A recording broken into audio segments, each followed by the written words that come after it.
जय माता दी फ्रेंड्स, कैसे हैं आप सब। मेरे लड्डू गोपाल चैनल में आप सबका स्वागत है फ्रेंड्स।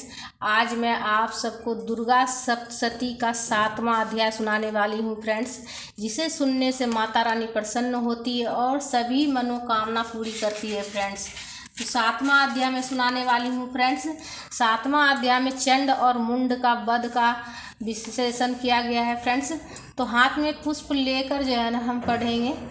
तो देखिए इस प्रकार से है 7वां अध्याय। महर्षि मेधा ने कहा, दैत्यराज की आज्ञा पाकर चंड और मुंड चतुरंगी सेना साथ लेकर हथियार उठाए हुए देवी से लड़ने के लिए चल दिए। मैं हिमालय पर्वत पर पहुंचकर उन्होंने मुस्कुराती हुई देवी जी को सिंह पर बैठी हुई देखा। जब असुर सेना उनको पकड़ने के लिए तलवारें लेकर उनकी ओर बढ़ी, तब अंबिका को उन पर क्रोध आया। मारे क्रोध के उनका मुख काला पड़ गया, उनकी भृकुटियां चढ़ गई और उनके ललाट से अत्यंत भयंकर तथा अत्यंत विस्तृत मुख और लाल आंखों वाली काली प्रगट हुई। काली देवी अपने हाथों में तलवार और पास लिए हुए थी। वह विचित्र खड्ग धारण किए हुए थी तथा उन्होंने चीते के चर्म की साड़ी एवं नरमुंडों की माला पहन रखी थी।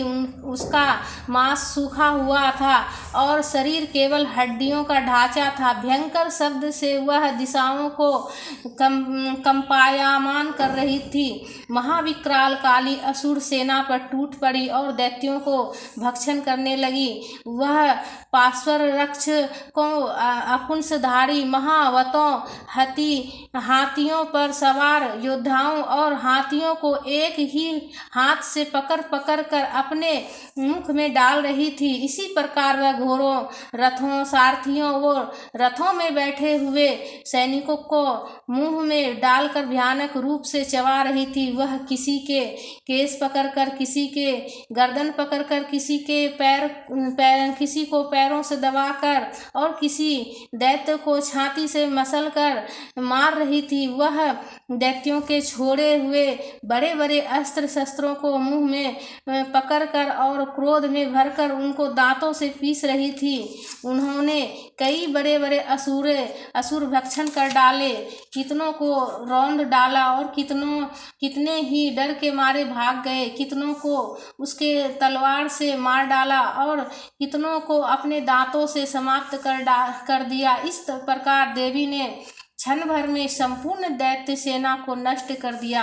यह देख महापराक्रमी चंड काली देवी की ओर लपका और मुंड ने भी देवी पर अपने भयानक बाणों की वर्षा प्रारंभ कर दी और अपने हजारों चक्र देवी पर छोड़े। उस समय वह चमकते हुए बाण वो चक्र देवी के मुख में प्रविष्ट हुए इस प्रकार दिख रहे थे जैसे बहुत से सूर्य मेघों की घटा में प्रविष्ट हो रही हो। इसके पश्चात भयंकर शब्द के साथ काली ने अत्यंत जोश में भरकर विकराल अट्टहास किया। उसका भयंकर मुख देखा नहीं जाता था। उनके मुख में श्वेत दांतों की पंक्ति चमक रही थी। फिर उसने तलवार हाथ में लेकर शब्द कहकर चंड के ऊपर आक्रमण किया और उसकी केस पकड़कर उसका सिर काट कर अलग कर दिया। चंड को मरा देखकर मुंड देवी की ओर लपका, परंतु देवी ने क्रोध में भरकर उसे भी अपनी तलवार से यमलोक पहुंचा दिया। चंड और मुंड को मरा हुआ देखकर उसकी बाकी बची हुई सेना वहां से भाग गई। इसके पश्चात काली चंड और मुंड के कटे हुए सिरों को लेकर चंडिका के पास गई और प्रचंड अट्टहास के साथ कहने लगी, हे देवी, चंड और मुंड दो महादैत्यों को मारकर तुम्हारी भेंट कर दिया है। अब शुंभ और निशुंभ का वध तुमको स्वयं करना है। वहां लाए हुए चंड और मुंड के सिरों को देखकर कल्याणमयी चंडी ने काली से मधुर वाणी में कहा, हे देवी, तुम चूंकि चंड और मुंड को मेरे पास लेकर आई हो, अतः संसार में चामुंडा के नाम से तुम्हारी ख्याति होगी। इति चंड मुंड वध नाम 7वां अध्याय समाप्तम। हे माँ, बोलो माता रानी की जय। हे माँ, अगर पढ़ने में कुछ भी गलती हो गया हो माँ तो क्षमा करना माँ।